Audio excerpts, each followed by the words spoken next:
You're listening to Commissioning Conversations, the podcast brought to you by Broadcast Intelligence.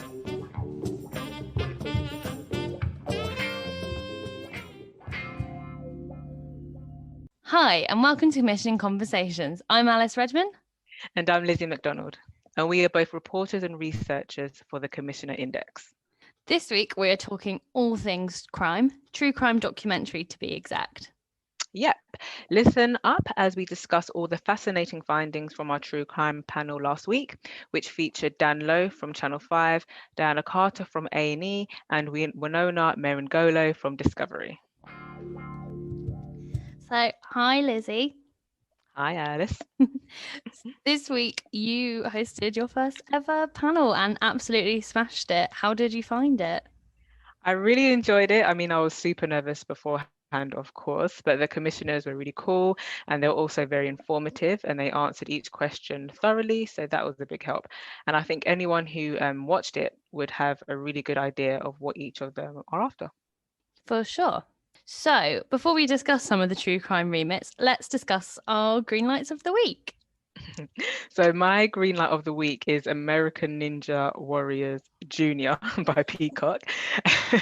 I was just scrolling through the PR and I saw it and I was like, this is actually everything that 7-year-old me would do anything and everything to be on. It just reminds me of all like the shows that we had when we were younger, like 50-50, that you're like, oh, I wish I could do the obstacle course. So yeah, it's actually season 3 is actually on Peacock. It used to air on Universal. So yeah, I feel like that's going to be a very cool and fun show. It's really interesting because it ties in with like this whole moving of content thing that Peacock seems to be doing with like NBC and Universal kids shows and making spin-offs of things that were on Bravo originally, and it's all becoming this big like NBC universe and like content can go wherever, which we've seen a lot across a lot of streamers and their linear counterparts. Yeah, so my green light of the week actually hails from the mighty combination of Darren Star and Netflix. So the brains behind everyone's problematic fave last year in lockdown, Emily in Paris, is teaming up again with Netflix. And this time he is making a series called Uncoupled, which centers on Michael, who thought his life was perfect until his husband blindsided him by walking out the door after 17 years. Overnight, Michael has to confront 2 nightmares, losing what he thought was his soulmate and suddenly finding himself a single gay man in his mid-40s in New York City.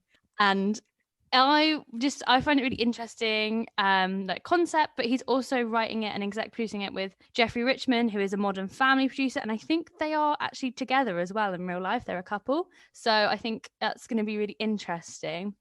It's also the first program coming out of the Netflix comedy department that Tracy Pacosta, formerly of NBC, has had her name linked to. So obviously we know that when we're discussing Netflix Greenlights, that there's a big team.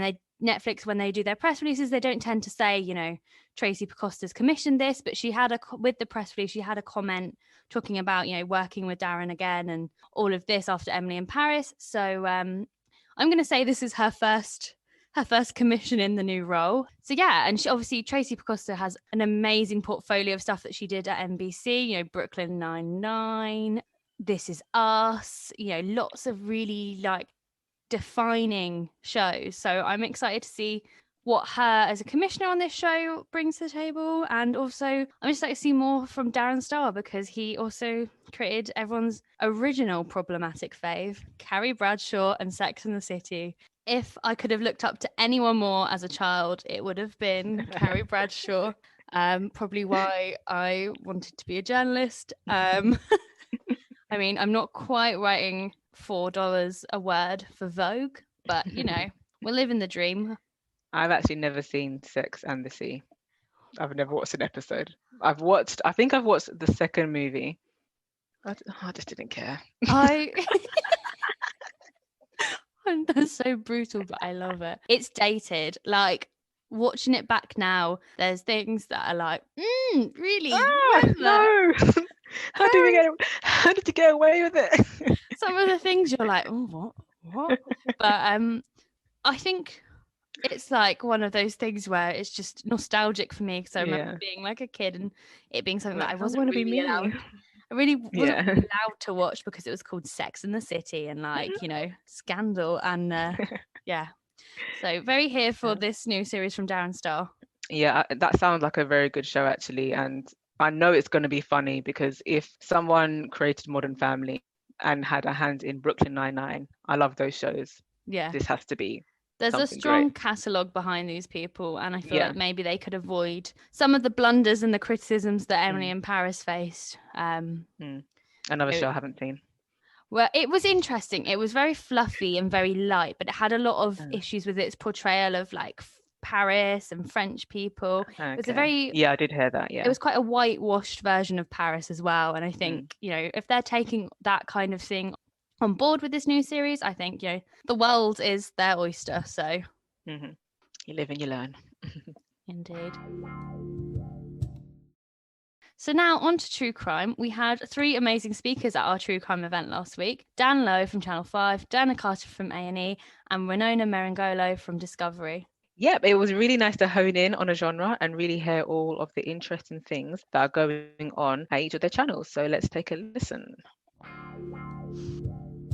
But I'm just going to ask each of the commissioners to briefly describe your channel's true crime identity and what you intend to offer your demographics. So Diana, we'll start with you. Oh, God, first. Okay. We're 15 this June in terms of age, which is quite an achievement here in the UK. And I think, we love and are very passionate about our brand. We take it really seriously, as I think the audience do to this genre as well. We are ultimately at A&E across the portfolio board at A&E, but certainly for true crime, we're storytellers, which is what we're seeking to be. And we want unique stories, or we want to tell them uniquely, and they have to be authentic, and they have to be everywhere because our viewers are everywhere across all the platforms, and they like their content the way they like it and how they like it. So we appreciate that. We want to unpack those fascinating stories and do right by the cast of those stories. So I think it's a genre we're incredibly passionate about, I think, really. Nice one. And Dan?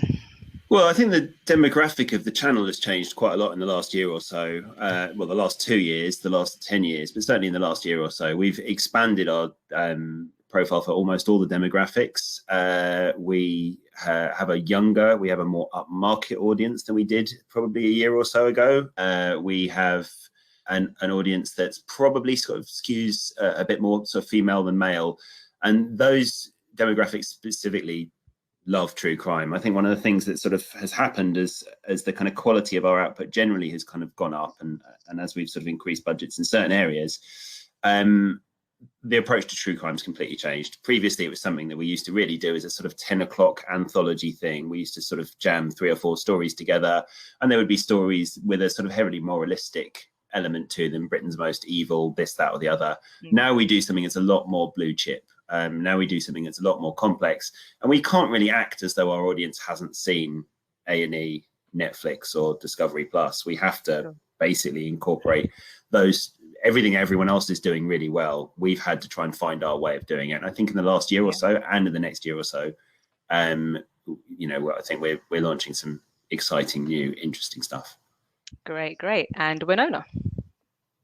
So it's interesting because we have a confluence of a couple of things going on right now. We have ID Linear that's been around for 12 years, and that's been super serving, the crime audience that's, 24/7 and has been skewing, I would say, female.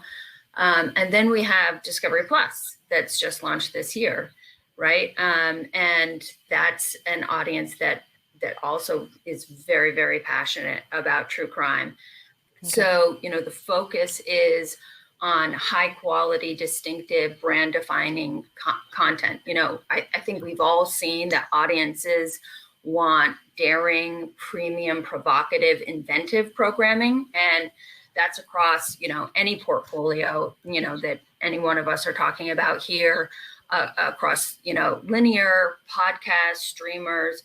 And one of the things that we've really noticed when it comes to a true crime audience is they want to engage, they want emotionally immersive content, and we really want to make sure that we're sensitive to the victims, to the contributors that are participating in our program. So that's something that we're very, very attentive to with all of our content. Great. So what does well for your channels, and what are you looking to commission for the rest of 2021 and then looking towards 2022? I'll start with you again, Diana. What does well? I mean, historically, I think our viewers really appreciate a classic armchair detective whodunit with a dead body at the end of it and a perpetrator in jail. And that kind of linear sort of narrative has always served us really well. But I think we also have a kind of passionate duty to that viewer and to our brand as well, to kind of explore all the corners of true crime. And sometimes that can mean appealing for a narrative which tells a story in a different way. And it might not be a massive ratings winner, but it's important to the brand to really kind of explore all the areas in that genre, because there are so many. So I think we're open-minded as to, you know, the storytelling and the kind of pictures and formats that we can entertain. It often comes up to what else, you know, we've got, you know, content-wise to complement or contrast the stories we're trying to tell.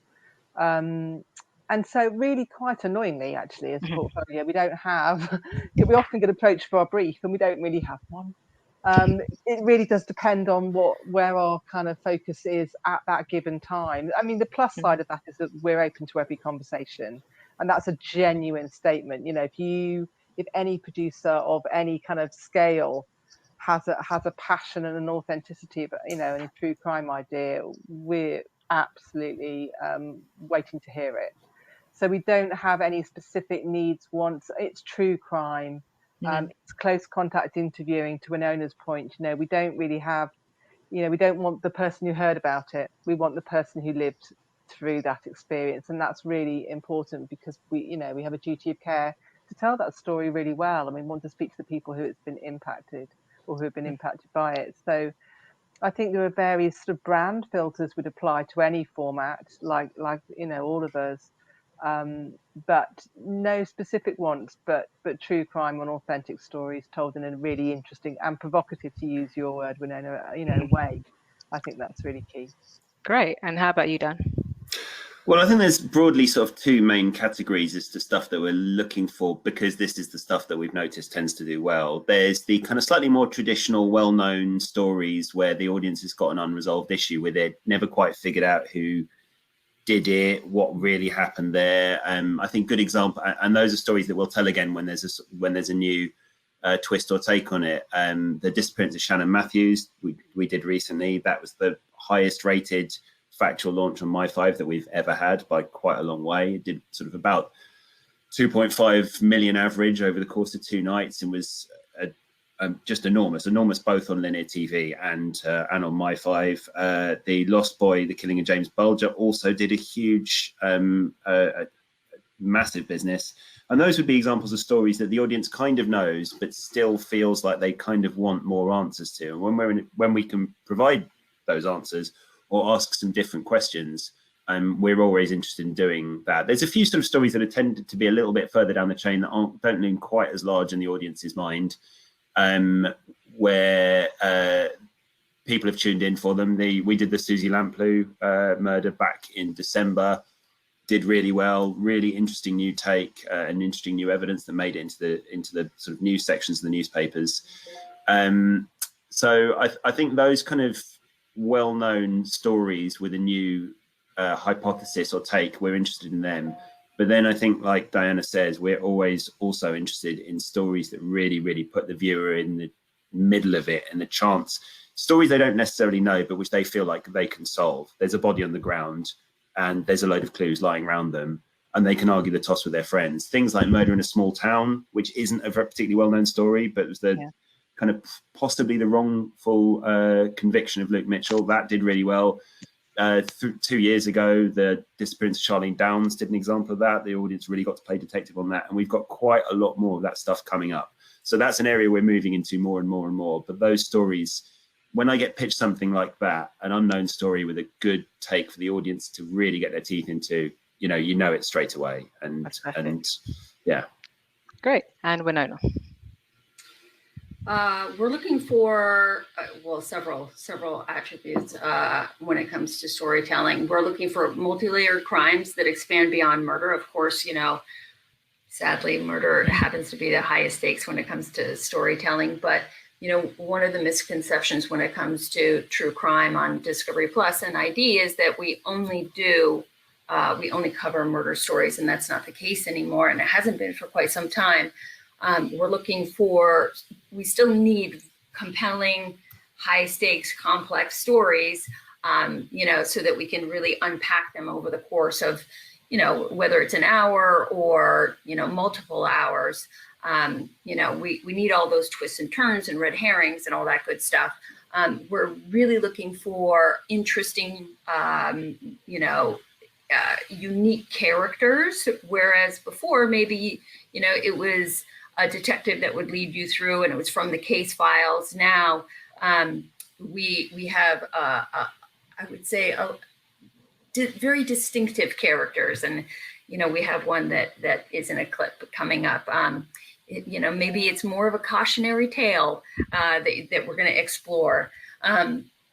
Immersive stories that will take the audience through a case, whether it's via access or archive or a unique point of view. We're really looking for stories that have a sense of urgency, immediacy, newsworthiness, that capture the zeitgeist in some way. And that all of these can be via either, returnable series, whether they're arced or close-ended or limited series or event programs. It's really that the creative dictates, the best form of storytelling for us. Amazing. I'm a big true crime fan. I'm excited about all the potential documentaries, the ideas that are in the minds of the CI subscribers that are just waiting to be pitched to Dan, Diana, and Winona. So yeah, that was a snippet of our true crime event, which was a Commissioner Index members only event. So Lizzie hosted the panel, and then afterwards we offered one-to-one meetings with each of the commissioners. Yeah, so if you're interested in joining us at one of our future events, becoming a member of Commissioner Index, or want to join the podcast, we would love to speak to you. So drop us a line at info@broadcastintel.com, or you can just speak to one of us. We are first name, last name at broadcastnow.co.uk. Yep, and we are back on a weekly basis, so we'll see you next Tuesday with more. But until then, bye. Bye.